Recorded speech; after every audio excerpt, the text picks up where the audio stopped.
What's up, guys? Sub-Zerek here, back for another VOD review, and today is release day of set 16. If you didn't know already, if you're watching this video for the first time, you're like, oh my god, the set came out, then I don't know what to tell you, honestly. Maybe you should have kept up with it a little bit better. But that means that everybody is up playing the new TFT set. We are going to watch some Dishsoap here from one of obviously the goats of North America. So I feel like you got to watch Dishsoap anytime there's an early set. I feel like he is so good at early sets, just because he is really good fundamentally. Really knows has a good nose for what's strong and how to cap out boards and things like that, which is what early set is all about. So start off here with a bunch of units, a bunch of pairs here actually. End up with the Anivia too, who honestly, I played around a little bit today, and she actually felt pretty good. Obviously feels even better if you can get that chill. Anivia has this ult that when she casts, if she casts on a chilled unit, the cast always crits, which is really nice. Also, a lot of Yordles coming out here, so could be perhaps a Yordle game for Mr. Soapy here. And also, is that AFK guy gonna lose the fight? No, he does just barely win here. All right, Warpath late game scaling, Warlord's Honor, a bunch of new stuff here. So late game scaling is one of these Tactician's Crown augments that's based off a Worlds winner. Gain 2 XP every round, and then your 5-cost champions gain 20% HP and 20% AS. So it's like a mediocre econ augment that turns into actually like a very strong, a very solid combat augment. It's like 2 half augments stapled together, but obviously you have to kind of make it to 9 to play on the 5 costs. And then Warlord's Honor, every round your team gains 5 AD and AP, stacking up to 4 times. So this is, like gives your entire team this Warlord effect. This is, wait, I didn't actually know this is in the game, but this is, welcome back, like preparation, low-key, except it's kind of like a reverse preparation. It's an interesting augment. I think late game scaling is a really interesting option, and plays very nicely into the kind of game plan that Dishsoap would like to say. I mean, just look at this: late game scaling versus clear mind. Like, am I ever really taking clear mind? I mean, I guess if you're like confident that you're never going to make it to playing 5 costs on your board, but I mean, Fast 9 is so good this set. 5 costs are so good this set that I feel like you should just always play for this, keep this in mind as something that you can play around. And once you make it to 5 costs, I mean, you just become a monster with these extra 20% HP and 20% AS is great, and well worth the 1 gold per round that you're losing. And you obviously don't have the downside of having to have a clear bench. I really feel like Clear Mind, Cluttered Mind, these augments need a little bit of a buff too. Maybe there's some starting gold on them or something. I feel like these augments have been mediocre for like way too long. And this new augment, I feel like, just kind of even further brings that home. Level up and play Demacia here, actually, because we have this 2-star Yardle that we can play around. We also have the, it's kind of funny, we just have this 2-star Teemo, and we only have Yordle active for him now. But hey, Yordle is some stats onto him, so not too bad here. And the Teemo can do a good job. The interesting thing about this game, by the way, is, we got so many units early. This is one of these very low item component openers. We literally just have the 1 component here, so no one's going to have anything slammed. That means upgrades matter a lot, which means Dishsoap is in a fantastic spot because he has that Teemo too. He's got that Jarvan too. So he's in a great spot to win streak here. It's not one of those spots where it's like, oh, maybe I'm strong, but these other people have all these items slammed or something. I mean, who cares? So, I mean, one of the things I'm most excited about watching Dishsoap play around is just how he plays mid game.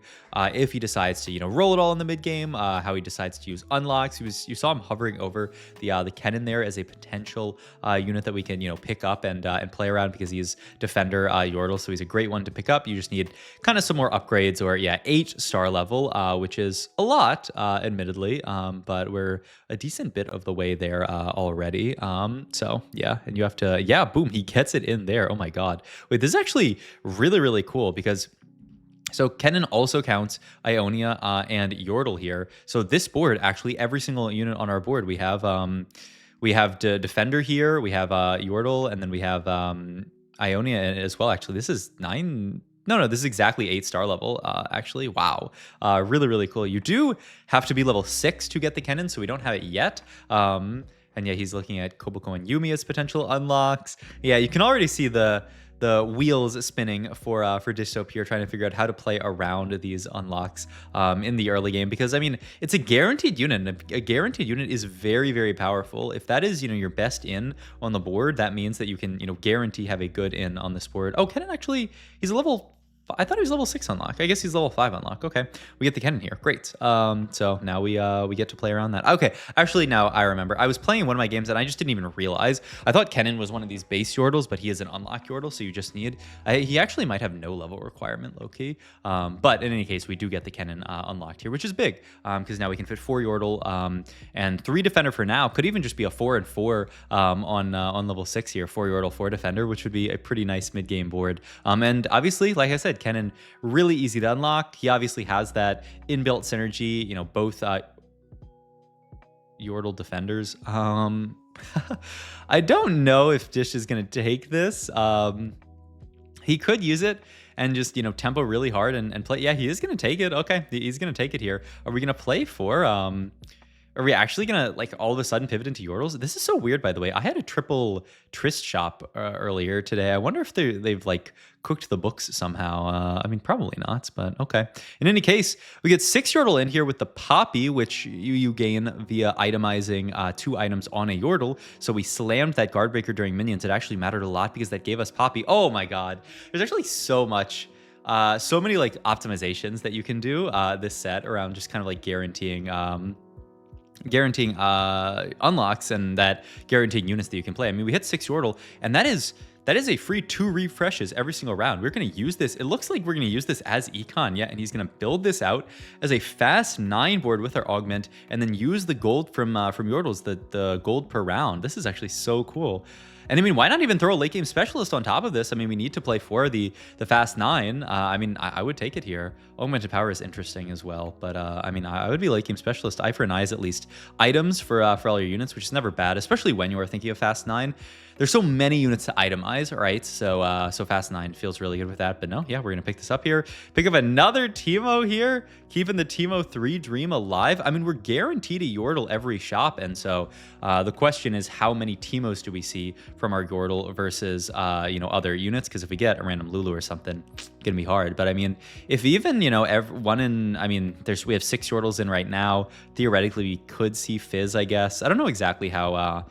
If it is just based on, you know, your shop odds a little bit, or if it does kind of add extra stuff in there, like, can you see Fizz in your guaranteed Yordle shop here? I imagine you can, but yeah, I assume it just uses your shop odds, like rolls probably that slot, and then says it must be a Yordle. So, you know, if it rolls a 4 cost, then it becomes Fizz. If it rolls a 3 cost, then it becomes you know, Kennen. If it rolls a 2 cost, it can become other stuff, and it rolls a 1 cost. That would make sense to me, honestly. And then if it rolls a 5 cost, it probably rolls over again because, well, I guess if it rolls a 5 cost, it just becomes Ziggs. Well, maybe, honestly. I'm just speculating. If Mortdog has revealed this information, let me know. I mean, it's very niche stuff, but can matter in spots like these.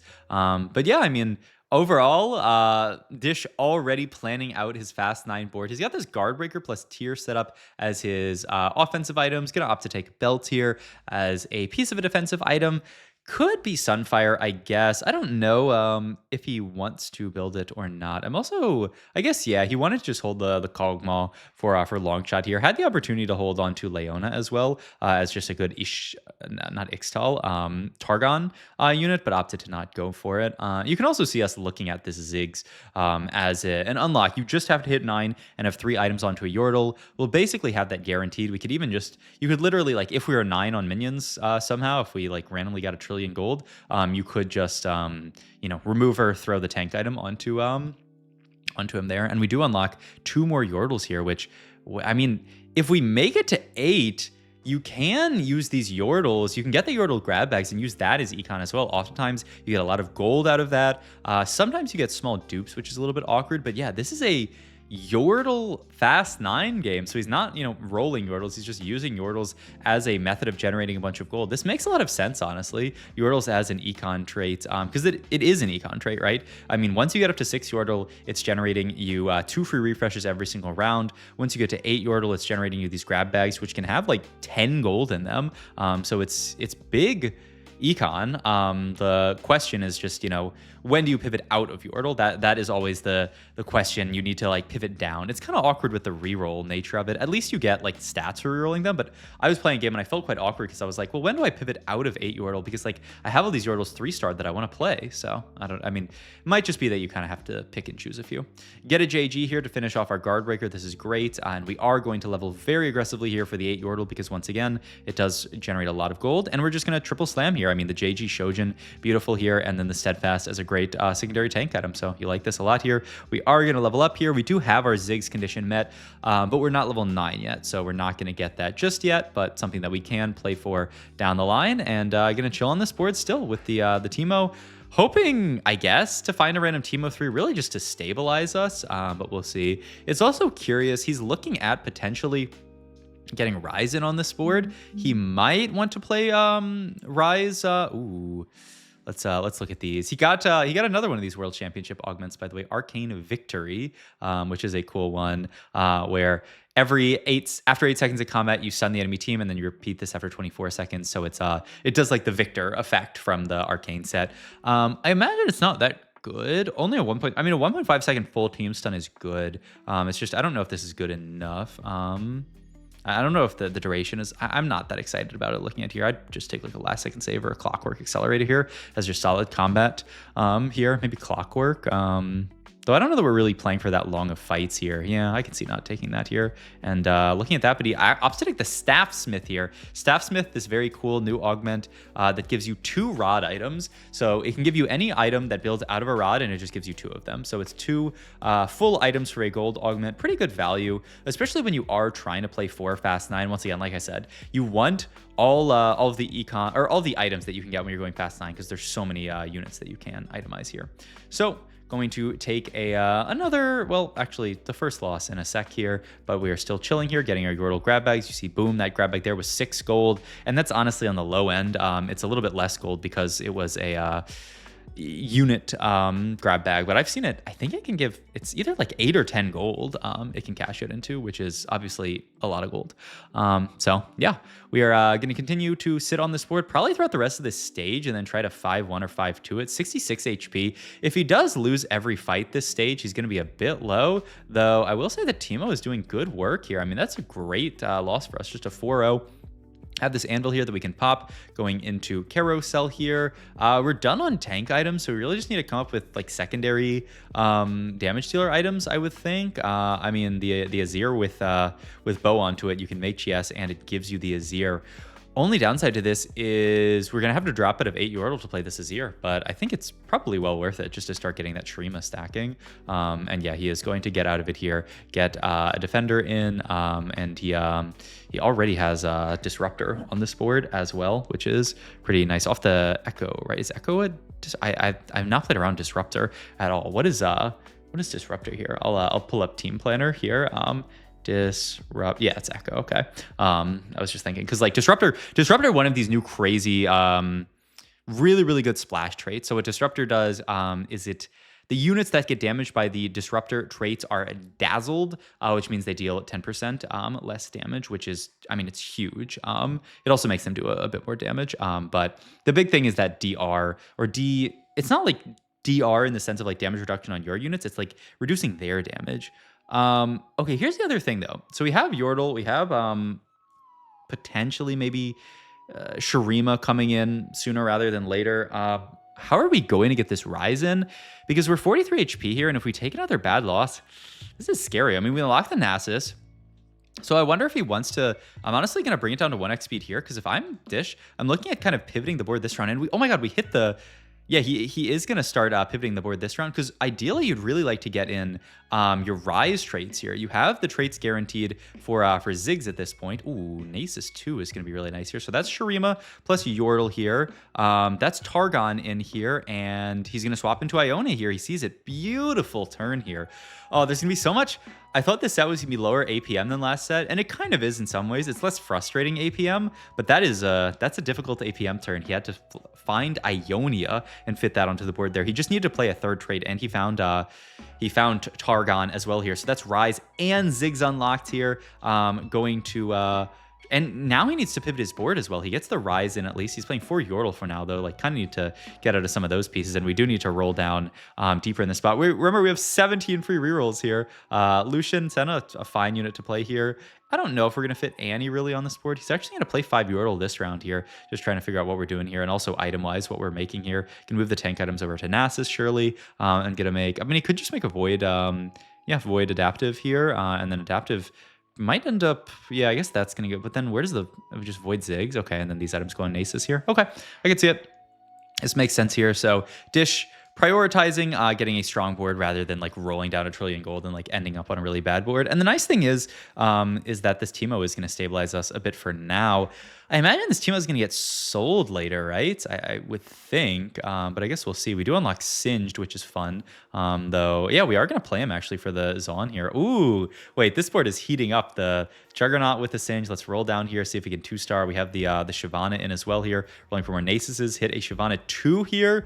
Yo, wait, this board is very cool. So you get the Zaun in with Ziggs, Singed, and Ziggs, Singed, and an Echo here. That provides you with Disruptor as well. Provides you with Yordle as well here. It's also Juggernaut as well with the Shyvana here. This is actually a really cool board that he just kind of put together on the fly here. Looks like a very nice variant of Fast 9. Obviously, we get to play this Nasus on our board for 2 Shurima. And the big thing is we have Zaun in, we have Zaun in, we have Shurima in, and we have Yordle in for the Rise here. I feel like the best trait for Rise is Shurima because of the fact that it gives Rise's ability this knock up. As you can see, all those units that get hit by Rise ability get knocked up. You can see this just thing bouncing around the whole board, knocking everybody up, which is just, I don't know, it seems crazy. It can also dredge up loot, which is pretty nuts as well there. So, I mean, just so much value in playing Shuriman Rise here. So this honestly might be our board for the rest of the game. I mean, like I said, the Teemo, I think once we find, I mean, we have Ziggs 2 here at this point. So like you could see the Teemo coming out. The only thing is just like, I mean, the Yordle effect is kind of nice. It shrinks the units that it hits. We are going to cut, now that we have the Renekton in here, we're going to cut the Fiddlesticks. I think this makes a lot of sense to get 3 Shurima in, which is so strong here.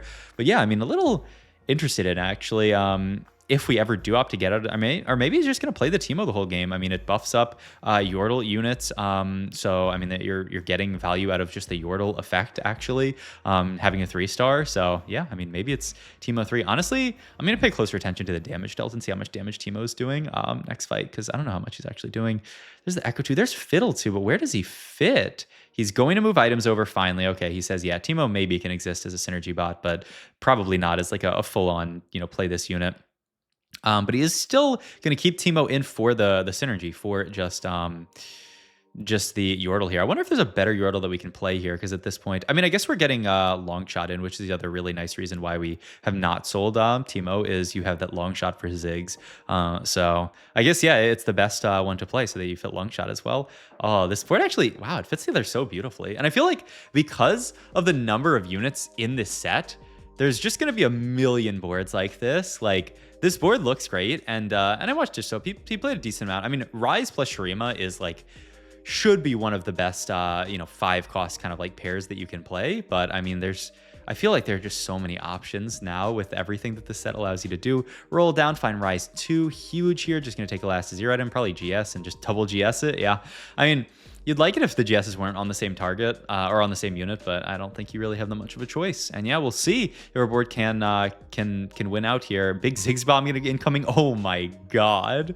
Yeah, I mean, that board was giga clumped for the Ziggs bomb, so makes sense here. And yeah, I mean, we're rolling here just for Renekton 2. Pick it up. Oh man, we hit everything here, but this is just a beautiful Fast 9 comp and just showing the power of all of these units. I mean, I love the Ziggs on this board. I love the Rise with all these traits on the board. I really love the random Teemo that, Teemo 3 got us here, but you could also see us playing around Teemo. And I mean, also, I loved the Econ, the Econ Yordles. Use Yordles as just a source of rerolls, and as just a way to get to level 9 with these Yordle grab bags, and then you can play around Ziggs. I mean, actually, this is so cool that you can play it as either a reroll or as super Econ Fast 9 traits. I mean, this set This set is too sick. Honestly, I cannot wait to get my hands on more of it. I played a bunch today already. And Project PvE starts tomorrow. And I heard from Kai that I actually made it into Project PvE in the tier 2 circuit, baby. Tier 2 Sub-Zero Arc, here to farm these noobs and just so farm these noobs as well with an easy win. Well, hope you guys enjoyed this video. If you did, please like, comment, and subscribe. Check out my Twitch and Metafy. All my links down below. And I'll see you guys in the next video. Thanks for watching as always.